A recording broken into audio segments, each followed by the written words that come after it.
So today I'm going to talk about the power of life. Our co-founder Charles Fillmore revealed through the 12 powers of man that each of us holds divine spiritual qualities. They're spiritual tools through which we can use to express our highest self. So each month we've talked about one of the 12 powers. So we've already explored powers of faith, strength, wisdom, love, imagination, understanding, bless you, order, will, release, and zeal.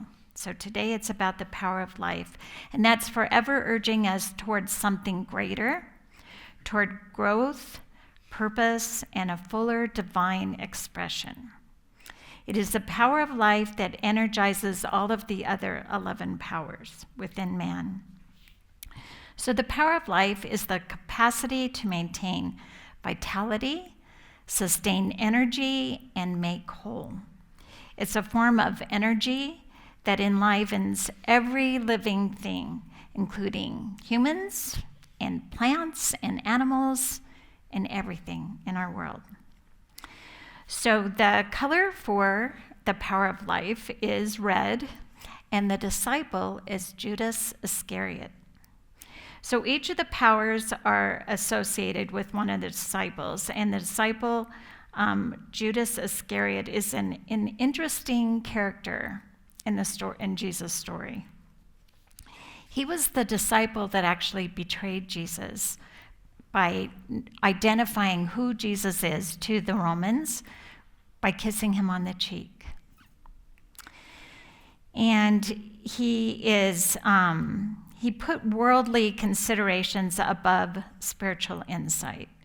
And, I was reading about him, and it said that Jesus must have identified something within Judas that he wanted him to follow them. So we see the goodness in Judas, but we also know that Judas tried to take things into his own hands. He may have wanted to, there's some biblical scholars that think he may have wanted to force Jesus to declare himself the Messiah and establish the kingdom on earth. But when he realized that his plan did not work as he thought it would, he tried to return the 30 silver coins that he'd been paid to identify Jesus to the Romans and reverse his actions. That was his plan. But unable to do that, he was very remorseful, and he ended up taking his own life. But he symbolizes the sense consciousness of man, the satisfaction and personal gains like material wealth. He was the treasurer, the holder of the bag of money for the disciples, and he appeared to be opposed to the outpouring of love of the Christ. So I suppose that is how he ended up being the symbol for the power of life. Our co-founder, Charles Fillmore, in Keep a True Lent, stated, "The life force is spiritual energy." If you have witnessed a transition of someone maybe that you love, you're aware that the moment of death, something invisible leaves the body. So the physical body is still there, but the life energy is no longer visible or felt. Maybe, I don't know, sometimes maybe we do feel it, but it's not visible like it was before. But science teaches us that energy cannot be destroyed. The life energy continues because that is the transformational nature of energy. Unity beliefs are that the life force, the spiritual energy, is eternal.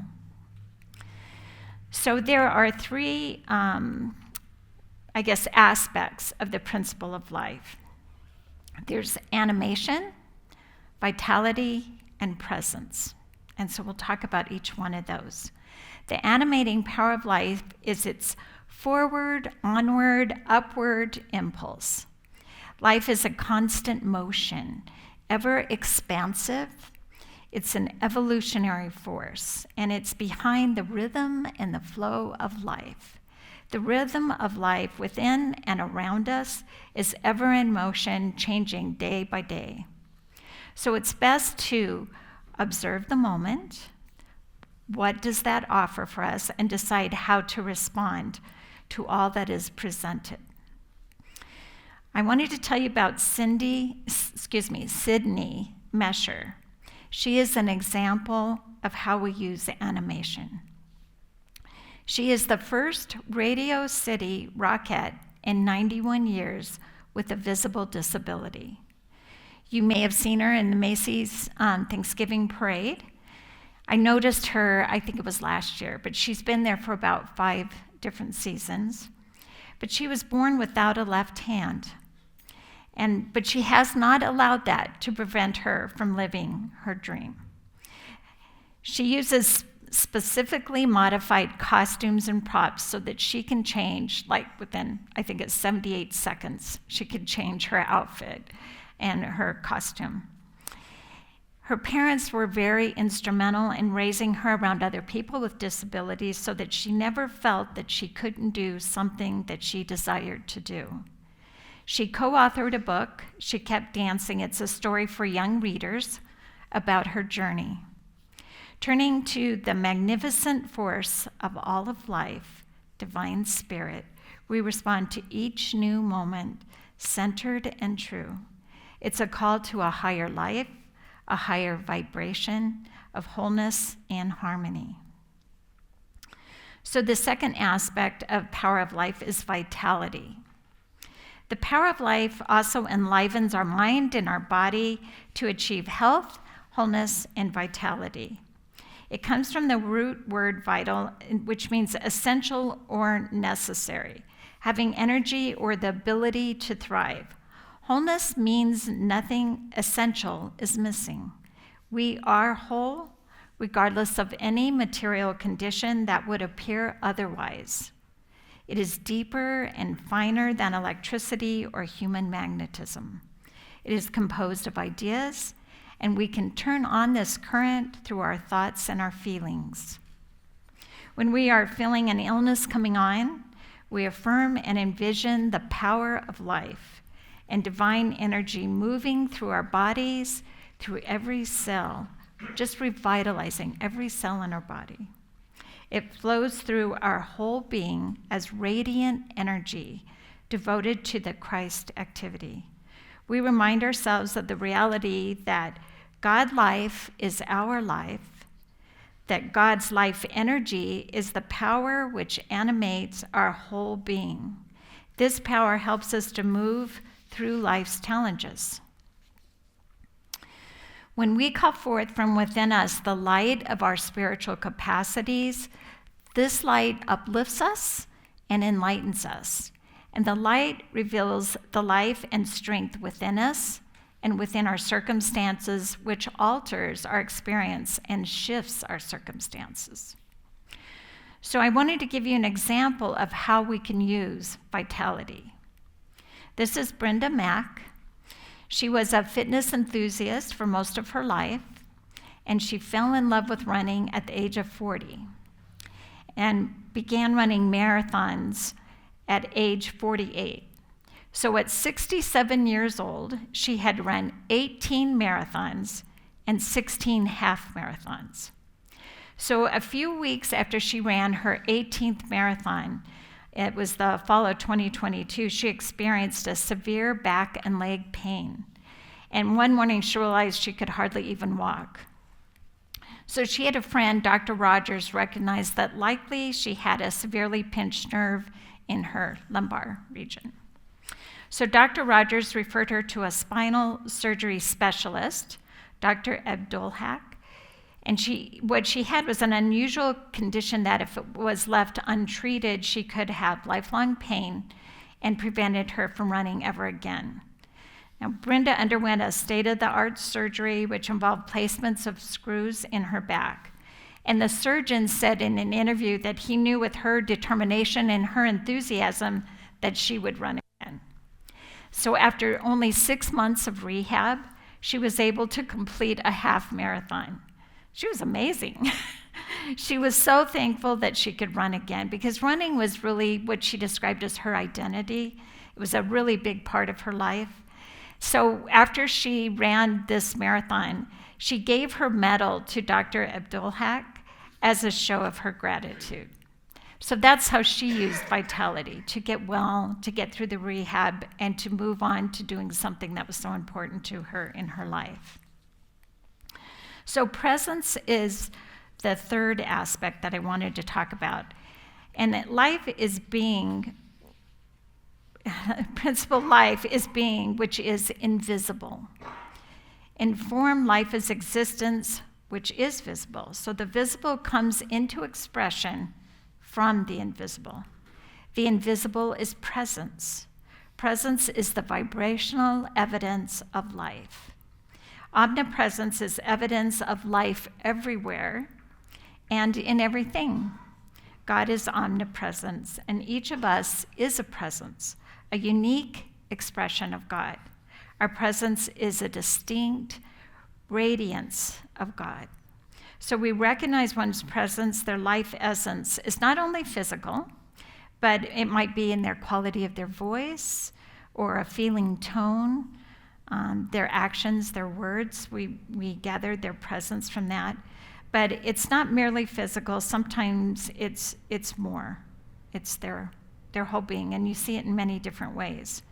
Our being is eternal presence, and we experience one another's presence unattached, maybe through the phone, or now we have Zoom. We can still get a lot of who that person is that way, but your presence emanating from the universal source is filled with potential.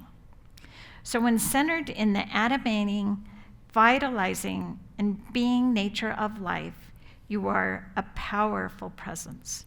In your spiritual presence, others may awaken to their own divine identity. So I wanted to tell you about a person that is an example of presence. This is Reverend Dr. Michael Beckwith. And when I was looking for a good example of presence, I listened to one of his interviews. I would have to tell you, he is very dynamic. He is pretty amazing in what he has accomplished.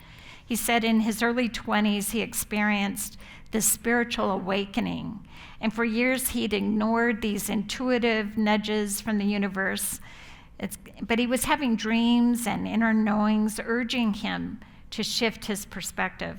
But it was through this miraculous experience that he had that he finally let go of who he thought he should be and uncovered the path that always was meant for him, revealing his life's purpose and his highest self. He immersed himself in meditation and prayer, the study of spirituality, metaphysical texts, and spiritual technologies to transform from within and expand outward. This expansion led Michael to found the Agape International Spiritual Center in 1986. And it initially was a small vision group, but it grew since that time, I don't know, 4 or 5 decades, but it was to create a respite of inclusivity, spiritual guidance, education, and just a community of love. He is a spiritual teacher and author. He leads conferences. He's an ordained New Thought reverend. And he is, you can really feel his presence, even in the interview that I watched online. So if you get a chance to listen to him, I would say he's a wonderful resource for us. So when we stand in a moment fully alive, fully present, you may be as effective as Reverend Dr. Michael Beckwith was when in his presence others experience their own innate wholeness, just by your own presence. So during the month of December, we've been talking about preparing for the Christ within to be reborn anew within us. We've done that through Advent. And the Christ is the divine presence that is alive in each and every one of us. It's the Holy Spirit within your being, an aspect of your nature and your potential. Maya Angelou, well-known author and poet, attended a Unity Spiritual Center, and she was talking about what I found to be so compelling is that the power of God, the essential spirit, is within each of us. And we can either ignore that or we can draw upon it and decide to grow. So if we fail to call on the power of life, we may notice a lack of energy to engage in activities, or we may fail to sense excitement in maintaining projects to completion. And I wanted to tell you about a quote too. I'm not sure if I'm saying this right. Shakti Gawain, she was the author of Living in the Light. She said, every time you do not follow your inner guidance, you feel a loss of energy, a loss of power, a sense of spiritual deadness. So as I was thinking about what's coming up for us in 2026, I thought maybe we can have this intention of growing spiritually. And there are so many ways that we can do that. That's what I wanted to talk a little bit about. But first, you have to let your soul ask for the profound. You have to be open to it. So what is next for me? To have some intention and attention to what we're doing in our daily lives.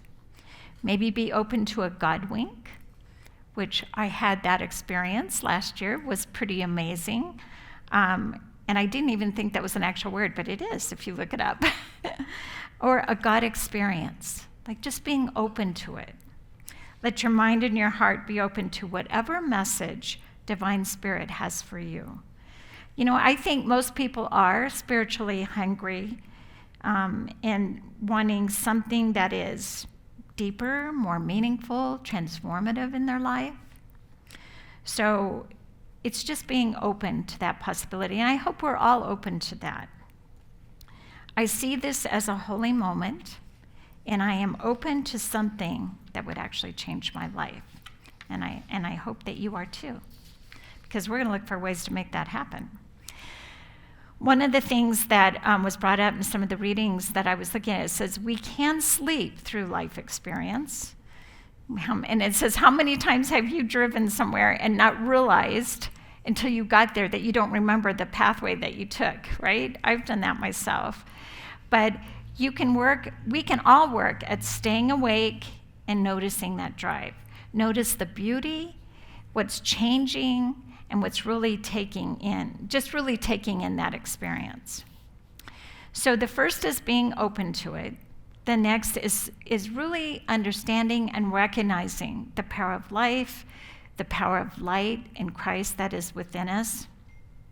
Drawing from that power of life in our inner guidance, doing some studying, maybe practicing to nurture the light or the Christ within. So what would you be willing to commit to for spiritual growth in 2026? And what does that look like? Or what are some ideas that we might be able to maybe add to our spiritual practice? So I'll list a few of those, and I hope that maybe you'll hear one that you think, I could add that. I could add that to my daily or weekly schedule. And maybe 2027 will be that much better because I've done some work on my spiritual growth. So first is that the research shows the repetition of a sound, affirmation, or a short phrase over a period of time improves one's perception of the quality of life and spiritual well-being. So sometimes people will say a mantra, like a sacred word or phrase, something that touches their heart. They might do that during a meditation, they might do that during a prayer, maybe something you just think about during the day. And I don't know that I've actually tried that so many times, but I'm open to it. But I have tried affirmations. I've written out affirmations. I've kind of focused on different things that I want to maybe explore or bring out in my life. The second is practicing the presence in prayer and meditation. It connects us with Spirit and brings awareness of oneness with Divine Spirit. So we can become grounded in Spirit by just spending time in the silence. We often receive messages, insights, wisdom, and resources. I would say that happens pretty frequently for me. Using the power of praise and thanksgiving to Divine Spirit, we engage in spiritual activity of raising our energy to a higher level. So our co-founder, Charles Fillmore, states about praise, It opens the inner portals of the soul to the full and free inflow of spiritual light and aspiration. I once had an experience that I will never forget during prayer. And I really can't think of a good way to articulate it, but it was a vision that I realized that I was one with Spirit. And it was an amazing experience. Like I said, I will never forget that. So that is, for me, probably one of the things that I practice the most is prayer and meditation. The third one is keeping a question uppermost in your mind will help you to keep you on track and focus on living from your highest self. So each day you might think, am I showing up in this moment as my highest self? What do I need to change if I am not? Right at this moment to shift to my highest self. So, when we think about a question, sometimes we journal on it, sometimes we pray on it. I have even written out things and put it in my office to read to remind me of something that I'm working on. But at the end of the day, you might just tell yourself, did I show up as my highest self in every situation that happened that day? And how could I handle things differently next time? And is there anything I need to do to make amends for anything I did today? So just having those thoughts in mind, just kind of praying on them, journaling them, will help you keep focused on a question that's important to you. And one of the things I read about is journaling or reflecting on what am I giving energy to and how is it serving me? The fourth one I thought about is when we have a relationship that is very important to us. You think about that, your family relationship or a very good friend. We tend to prioritize it in our lives. Connecting to that person or entity on a regular basis. Maybe it's a pet. Maybe it's a neighbor that we touch base with. And we consider that relationship when we make our daily decisions about things, our daily schedules. So by giving time to Divine Spirit, you gain a life of spiritual growth, inner peace, and pure joy. The fifth one is study and practice using the 12 powers and the 5 unity principles. And we have some bookmarks in Unity House, if you don't already have one, that does have the 12 powers and the unity principles on them. So if you wanted to focus on one of the powers that maybe is helping you with something that's going on in your life, you could do that more easily with the bookmark to explain to you what that is. Or using one of the unity principles. How does that apply to what's happening in my life today? And when I was doing my licensed unity teacher, we had a test at the end. And we each had one of the 12 powers that we had to focus on. And admittedly, I was a little tired by the end of that year. And we were trying to do as much as we could in a short period of time to study for this test. But the power that I received was the power of zeal. And I'm thinking, oh my gosh, this is a power I definitely need to work on. And so I did a recording of a meditation on zeal. I listened to it every day. This was for a month. Once I found out what my power was for the month, getting ready for my test, I wrote out some affirmations that I read every day. I collected daily words and pulled out all the ones that had to do with zeal just to inspire me. And I tell you, it really worked. By the time I had that test, I was ready for it. I felt I had zeal. So I will tell you that actually works. And then I looked up truthunitynet.net. And that's a really good resource for all of us. If you have a question on something one of our co-founders talked about, or and they even have old sermons from way back that you can just look up and get some information. But I looked up, how does man grow in the Christ spirit, right? How do we do that? It said, as man consciously dwells upon the thought of the Christ spirit within him and submits himself to it as a guiding principle for his thoughts, his words, and his actions, he grows in spiritual strength and gains the wisdom. And I think that's pretty wise. So I was thinking about when something happens, we can either have an immediate reaction and come back to it with our words or our actions to something that's happening around us, or we can take a minute to maybe pray on it, to get some divine wisdom and guidance on it, which is exactly what they were saying we should do. And we come back with a higher perspective from our divine self, and we give a more thoughtful response to whatever situation is happening around us. So if we can just think about that instead of responding right away, go inside and think about that and pray on it. And you may find that you'll have some wisdom to handle that situation better. So the other idea I had is in our newsletters, we have something you can look up. It was 90 Days of Gratitude. And the one for this week was there were some things on life. So it gives you an affirmation. I give thanks for the gift of life and the adventure of each new day. And it also gives you a gratitude prompt. So recall a recent experience that reminded you how precious life is. And I thought, that's another way for us to grow spiritually, is to look up some of the things we have in our newsletter or some of the things through Unity Worldwide Ministries or Unity World Headquarters. I know they're combining right now, and it may seem a little confusing, but you can go to unity.org and probably get some materials or something that's going to be helpful for you. They have booklets you can order. Many of them are free. They have meditations you can listen to. They have online classes that you can sign up for. And we always have Daily Word too. So there's always some way to grow.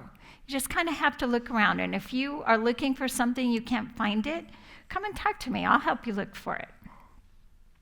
So our capacity to be the light of the world increases with practice. Moment by moment, attention is the way. It helps us to focus each day on our spiritual abilities. It helps us to study and to cultivate them. We have a choice to the perspective of viewing any situation from an only human perspective, which is kind of usually that little reaction that we might get to something happening, traffic or whatever, or an only divine perspective. And you'll get a much more, more deep, meaningful perspective when we take a little time to connect to Spirit. It uplifts and enlightens us when we call forth from within the light of our spiritual capacities. So we're inspired knowing that adding light right where we are right now is the only way to really transform ourselves and our world. So attend to life, your power of animation, vitality, and presence. Give life to your vision by speaking and acting as a spiritual presence that is more powerful than any physical condition that you might be challenging or working on. So in recognition that we are spiritual beings, Walt Whitman stated that not all of him is included between his hat and his boots, recognizing that we are much more than our physical being. And William Wordsworth wrote a famous poem. It's called Tintern Abbey. A sense of sublime, of something far more deeply interfused, whose dwelling is the light of setting suns, and the round ocean, and the living air, and the blue sky, and the mind of man. A motion and a spirit that impels all thinking things, all objects of all thought, and rolls through all things. So let's take these words just into a moment of meditation. I just invite you to relax in your chair. Just relax your feet on the floor. Rest your eyes if that's comfortable. Just take in a deep, relaxing breath. Let's just gently release all cares of the day. All tensions melt away. The flow of your breath, the rise and fall of your chest, calms your body and quiets your mind. Find the natural rhythm of your breath. Moving into that sacred space within, we sense the loving, holy presence of Spirit. Let the fullness of divine Spirit fill your mind, your body, your soul. In this safe and loving place, feel peace and comfort move through every cell in your body. Centered in Spirit, I open my heart and soul to something deeper and more meaningful and transformative. I am open to the possibility that Divine Spirit could have a profound experience just waiting for me. I am enfolded in a blanket of love and light. I appreciate the universal source of life. That which gives life to me is divine love. Therefore, I embody loving kindness in every thought, every word, and every action toward others and myself. Moving into this moment of silence, I affirm, I give thanks for the gift of life and the adventure of each new day. This is a holy moment, and I am open to something that would change my life.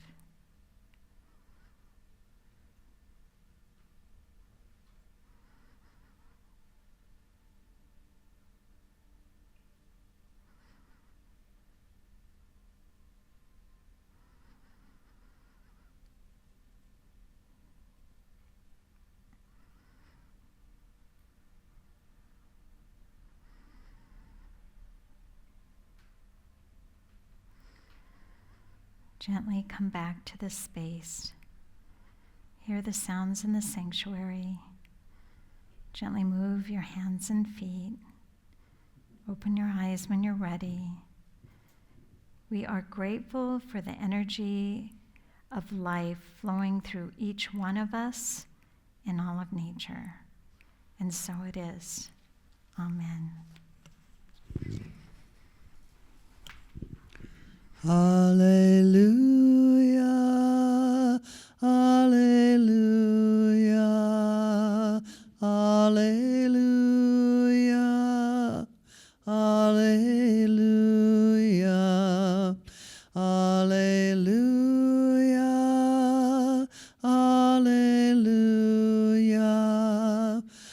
alleluia, alleluia. We are one now, we are one now, we are one now, we are one now, we are one now, we are one now, we are one now, we are one.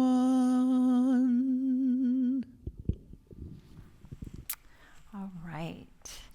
So now is the time for our offertory, and there are many ways to give to Unity on the Avenue, with cash or check, or we have a square in the back. You can also connect online in our newsletter. And I just want to let you know how much we appreciate all that is donated to Unity on the Avenue. We do use it to cover our costs for our building and everything, but we also donate to nonprofits in our community. So we try to share that with the greater community. And I want to thank you not only for the financial gifts that you bring to Unity on the Avenue, but all of the volunteer work that is done throughout the week to keep things going. You guys are amazing. And your energy makes this spiritual community what it is. So I thank you for being here. So join me in the blessing. Divine love, through me blesses and multiplies all that I am, all that I have, all that I give, and all that I receive. So join me in our prayer for protection. The light of God surrounds us. I am that light. The love of God enfolds us. I am that love. The power of God protects us. I am that power. The presence of God watches over us. I am that presence. Wherever we are, God is, and all is well. So thank you for being here today. I hope you'll join us for lunch. Otherwise, if I don't get to see you, have a beautiful week. We'll see you Sunday. Or maybe Saturday. Next year.